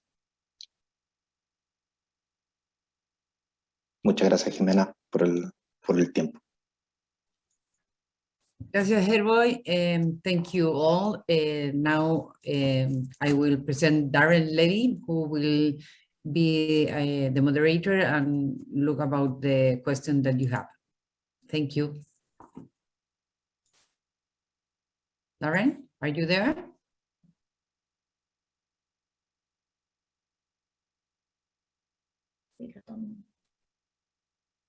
We've heard today from 6 companies: Paris and Alvarez, the dog company, Vantaz, Unholster, Tequia, Tectramin, and we've heard about digitization of mining processes, engineering services, fleet management systems, fire suppression, environmental remediation, and geomembrane monitoring. There's a lot of information in there, and each of the 6 Chilean companies that has presented today, some are already here doing business on the ground in Australia, some have opened offices already, some are looking for partners and to open offices in joint venture partnerships on the ground here as well. And the opportunity from today and in this question session is to ask any questions that you may have from the presentations to any of the 6 Chilean companies or any of the presenters, both here and overseas as well in Chile, that you may like to ask. You'll get another opportunity, as we'll be in contact with you after this session as well, in case there was anything that piqued your interest that you would like to discuss further with any of the 6 Chilean companies. With respect to any form of technology matching that you may have, opportunities that you may have for any of the opportunities for any of the products and services they have, any reciprocal exchange that you may have with your products and services that are a complementary opportunity to the 6 Chilean companies into Chile as well, as this is a reciprocal exchange opportunity. So I'd just like to start off with a couple of questions while people are thinking about it. And for all those people online, if you can hear, please feel free to type any questions into the chat and onto the Q&A. I'm watching both of them, so I'll be able to pick them up as they go along. My first question is actually to Mauricio from Paris and Alvarez. You have the benefit of having lived and worked for Paris and Alvarez in Chile for many years. You've lived and worked in the UK, you've now lived and worked in Australia as well. For the Chilean companies on the ground in Chile looking to do business with Australians, looking to actually come in and live and work in Australia for a period of time, what advice would you give to them about your own experience here to do business with Australian companies, to integrate with the culture here and to advance their opportunities here in Australia? Thank you, Darren. So the main thing that I've learned here is that there are 2 principles very well ingrained in the Australian culture, and that is the fair go, or the opportunity to do things. Australians will give you the opportunity to do things, to add value, to contribute. And the other concept that is very, very deep into Australian society is the mateship, or having a mate, having a partner. So there are institutions, there are associations like the Chamber of Commerce, the Association of Mining and Exploration Companies, Mining Club, Energy Club, etc. There are many associations that you can join from Chile or in here, and they will show you the ropes, you will meet the people, they will listen to you, and you will eventually find a friend and will progress your project here in Australia. And what about from a cultural perspective, when people are sort of interacting between the expectations in Chile and the expectations in a meeting, for example, in Australia? Yes, in Chile, or maybe in South America in general, we like to do small talk before a meeting, to hi, how are you, how was your day? And Australians are very friendly, but they like to go to the point. We're here to do business, let's talk about business. What do you want to tell, what do you want to say? At times it might seem impolite, but it's just cut to the chase. We all have to go to surf. We have surfing at 4:30, so let's just do what we're here to do, and then we're going to go for a coffee or something. Well, I am a surfer, and at 4:30, I don't get to go surfing at 4:30, but after 5 or 5:30, I often get down to the beach for a surf after work. So getting down to business is an important part of the Australian culture, and thanks for your thoughts on that. I'm just going to ask Ray and Mike to stand where Will is now, just very quickly, because I have a question for both of them. While we're thinking about questions coming through, and there's nothing coming through on the chats yet, so after these guys have had a chance to answer this question, if there's any questions from the floor here for any of the 6 companies, I'd be very interested to hear. Mike and Ray, in terms of support for both the Chilean companies looking to find partnerships and establish themselves in Australia, and also from the Australian companies in the room here looking to develop and find their way into the Chilean market as well. So that's both directions. What sort of support does the Chamber of Commerce and other agencies in Western Australia have to be able to support each way? So I'm going to start with Ray for the inbound Chilean companies coming into Australia, and then move to Mike for the Australian companies outbound looking into Chile. Yeah, thanks, Darren. So as I was explaining earlier, Industry Capability Network was set up primarily to help local Australian companies to identify project opportunities for their businesses. So that's our focus. We do provide this as a free service to Australian companies. So for foreign companies that are coming in, if they're established here and contributing to the economy, they have an ABN, they hiring local staff, and using local facilities, outsourcing work to local companies, we can consider them as an Australian business. That's when we can assist them at a free, no charge, at a no cost basis. Whereas if you are an overseas company coming in, we can still help you out with business matching, facilitating meetings with some of the clients that we're working with, but then there would be a fee for service charge. But in terms of helping those companies to set up here, I think Mike would be in a better position to explain that. Yeah, look, thanks, Ray. I guess in a phrase, what we do at the International Trade and Investment Centre at CCI is to help businesses reduce the time, the risk, and the cost of going global. Whether you're an exporter of products and services in mining and METS, whether you're a company that's looking to bring in technologies and services from abroad, and for the purpose of today from Chile, we're able to work with companies and help them through that process. We have behind us well in excess of some 50 years experience just between Darren and I in international engagement. We probably started when we were 4 years of age. We also have a very dedicated team of people that take care of all the particular or relevant export documentation that one might need. So in other words, if I were, say, a West Australian METS company, and I was wanting to export a particular technology or engineering component into Chile, we'll be able to help that company assist in the process of export documentation. And thirdly, the vertical that we have, which assists businesses in going global, is the delivery of the Australian federal government's Austrade Trade Start Export Services Program, which my colleague Darren Levy delivers here on behalf of CCI. So what does that mean? What it means is that whilst we may not have any overseas offices represented under the CCI banner, we have very strong alliances or stakeholder engagements with very important international jurisdictions like, surprise, surprise, the Australian federal government through Austrade. We have not in Latin America, but we have a handful of trade offices with the West Australian government.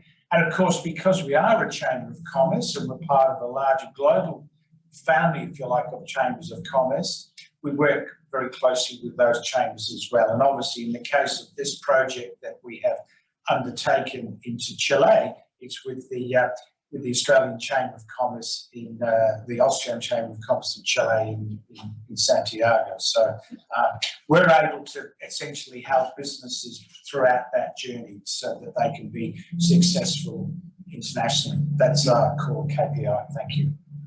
Thanks, Mike. Thanks, Ray. Does anybody have any questions at all, either for anybody here or for the Chilean team? No pressure, no pressure. Question. I just want to know, sort of in general, with most companies in Chile, you know, are they? I know obviously they're mainly Spanish speaking, but in terms of interaction, you know, and collaboration, how many people are fluent in English on a typical company, or is it vary widely? I just think on a practical level, you know, if you collaborate, how will you do it? Because we don't have any Spanish-speaking people. We should be trying to, you know, but there is a few people in Australia that can speak Spanish, but it's, you know, it's quite difficult to find. So I think that's one of the things that we find quite difficult is the language barriers in any kind of collaboration. It's great the translation service you had today. Well done. That lady is amazing. Translate like that on the run. I don't know how she does that. It's like playing the didgeridoo where you have to breathe in through your nose and out through your mouth at the same time. Exactly. Yeah. It's incredible. Okay, I can see somebody's got a hand up there to answer the question. We'll press mute on our side over here and hand over to have the question answered. Go ahead. Happy to answer that. At least on our 20-year experience, all project managers or program managers at least have been, or they either have lived abroad on an English-speaking company or country, or have managed extensively resources across the board as English as their main spoken language. So I would say it's not a challenge, at least for us. At least from a project perspective, you would only interact with extremely skilled persons, either in meetings or actually in a written form across the board with our company.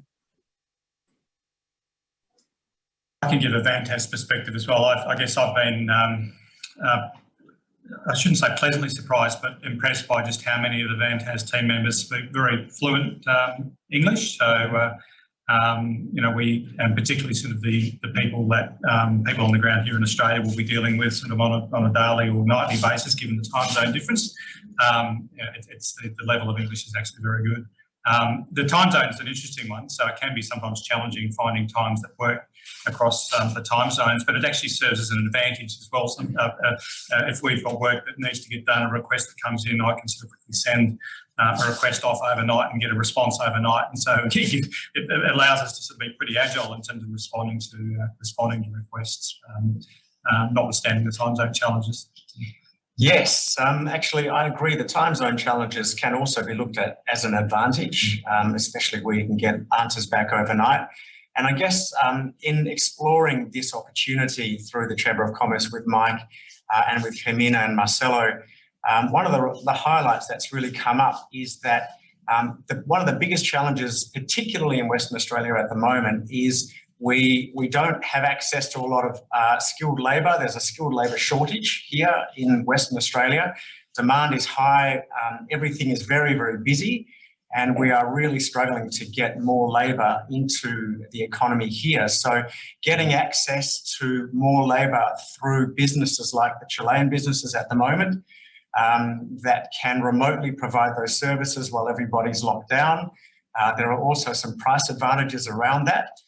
Is something that the Australian METS and mining companies desperately need at the moment. So from that perspective, I'd encourage the reciprocal businesses, both here in the room, online, and in Chile as well, to have those conversations, because there is access to labour, which we really need at the moment through the Chilean companies for multiple projects, and there's a lot of skill behind all of these companies as well. Well, look, I'm mindful of the fact that we've run over time quite a bit. Are there any more questions at all from anybody? Oh, we've got two hands up. So, Juan Luis, would you like to go first? Thank you very much. Actually, I wanted to add a little bit about language barrier and maybe even the cultural barrier that can hit as well. Even though we can say we are kind of Western culture, that there can be a culture shock and everything. Maybe it is because I come from the same background as Antonio. In the tech industry, at least, we all have at least a minimum amount of English enough to do business, and that's at least at the managing team or the sales team or the support team. Everybody has at least a bottom line of English enough to deal with businesses. And if you don't, I think that's really important from what we're doing today. You need an Australian partner. If you are not moving, I mean, I'm the CEO of the company and I'm moving next year to Australia. And I think that's the only way if you want to do it seriously. And if you can't move, I think this is a great opportunity to find partnership in Western Australia to represent the company. Maybe an Australian can represent your company. I personally know, for example, Mr. Mauro Mezzano. He's one of the owners of Vantaz, and Mauro Mezzano lived in Australia as well for many years, and he can express himself perfectly in English and with the particularities of the accent of Australians, that can be somewhat difficult for some people. So I think you just have to move, or you have to have a partner over there. I think that's the only way to be successful in that. And by the way, one small remark. When I got the talent visa, the global talent visa, I got reached by Victoria Economic Development Department and by somebody else. I don't remember the state. The name is, the city is Brisbane. I'm sorry, I really don't know yet the name of the states. If it's New South Wales or I forget about that. Sorry, but this is Brisbane. Queensland. But nobody from Western Australia has reached out. Promote maybe Western Australia as a possible relocation. So I would be really happy if you could maybe reach out to me after the meeting. That would be really cool. Thank you very much, Juan Luis. Antonio, your hand is up. Yeah, sure. Much appreciated. I have a slightly different view on this, as we have built platforms with teams in China, India, and the Middle East in the past, while doing business in California. So I think there's two keys in terms of building successful teams across different time zones. One of those is actually they have to meet in person at some point. And it's one key to actually cross this bridge of communication and making sure you have high performance teams across the board. Even though we would like to create high long-term relationships, they never start as a long-term relationship. It always starts as small projects that become successful, and then it becomes a long-term relationship. So in my view, the way we approach businesses is we establish offices where we have long-term partners and we have long-term customers. But in the beginning, we invest heavily in travel. I know it's difficult to get into Australia at this point, but eventually we'll be able to travel. And at that point, we'll be able to build great relationships and eventually start an office there. But if I were to actually open offices everywhere we have customers, I would have to multiply myself by many folds. So I expect to remain only one Antonio for now. Thank you. Thank you, Antonio. Yes, it is definitely a challenge to replicate yourself, and maybe in the future technology will allow that. And with digital, we're getting better at it. We can be in many places at once with digital, but not physically. Having said that, I guess from my own experience as well, working in the mining and METS industry for several years myself, I have noticed that companies here in Western Australia that have managed to open offices across the world in the major mining regions over time, first of all, appointing locals who are strong in the mining in the mining industries in those countries, have eventually come to be the strongest companies in Western Australia. So those that start off with partnerships to begin with often then transition onto an office, which then really cements their opportunity in those markets. So that's certainly been my own experience over time, as the companies that I work for have actually opened up offices in many different countries. I can see, Ivan, you have a question there. Please go ahead. Muchas gracias. Bueno, nosotros efectivamente hay una barrera que es el lenguaje. Yo no hablo inglés, pero eso no nos ha impedido estar en distintos países de distintas lenguas. Tenemos una versatilidad en la compañía, tenemos personas que sí pueden hablar distintos idiomas, y principalmente con Australia nos toca algo muy interesante. La primera vez que me incorporé como socio de la Auscham, pensé que Australia es todo el planeta en un solo país. Y eso es fascinante. Eso a nosotros nos motiva, aún con esta barrera de lenguaje, en la cual de todas maneras tenemos participación en algunos lugares, como hemos apagado incendios en la Amazona paraguaya, Amazona brasileña. Hemos estado en algunos eventos también de otros países por emergencias de distintos tipos. Y tenemos algunos contratos en Europa vigentes para distribuidores. Pero para nosotros como compañía, Australia es un terreno fértil para seguir desarrollando distintos temas ambientales que están ligados también a desastres naturales. El desastre más complejo que hoy día nosotros siempre estamos pendientes son los incendios forestales, incendios químicos, incendios de distinta infraestructura. Y entendemos y sabemos que, tal como decía Antonio, no podemos clonar nuestra compañía. Sin embargo, un buen partner, un buen socio, nos permitiría traspasar nuestra tecnología, instalar fábricas donde podemos disminuir los costos de producción, ser autónomos, trabajar en distintas áreas industriales que tienen que ver con una matriz química. Nuestra intención es precisamente encontrar ese socio. Nunca hemos pensado en compartir patrimonio, sin embargo, un buen socio también tiene que tener lo que complementariamente podemos realizar mutuamente. No necesariamente tiene que ser para nosotros otra empresa química. Pueden ser muy variables, pueden ser personas o empresas que requieran un abordaje de solución de distintas formas. Cuando nosotros desarrollamos nuestra tecnología, quisimos hacer algo distinto y tenemos esa distinción. Por eso, a la mesa que nos escucha, queremos interpretar lo que hemos querido plantear a Auscham. Queremos estar en Australia y queremos encontrar un buen socio que nos permita traspasar toda nuestra tecnología, todo nuestro conocimiento para una buena acción que en este mundo maravilloso que es Australia, lo digo con toda sinceridad, Chile se dice siempre que es una loca geografía y Australia diría que es muy parecida a Chile, pero gigante.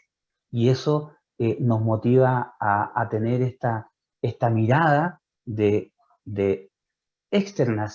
internacionalizarnos para llegar a cubrir necesidades ambientales de todos los ámbitos y todo el espectro que requiere un país tan grande como Australia.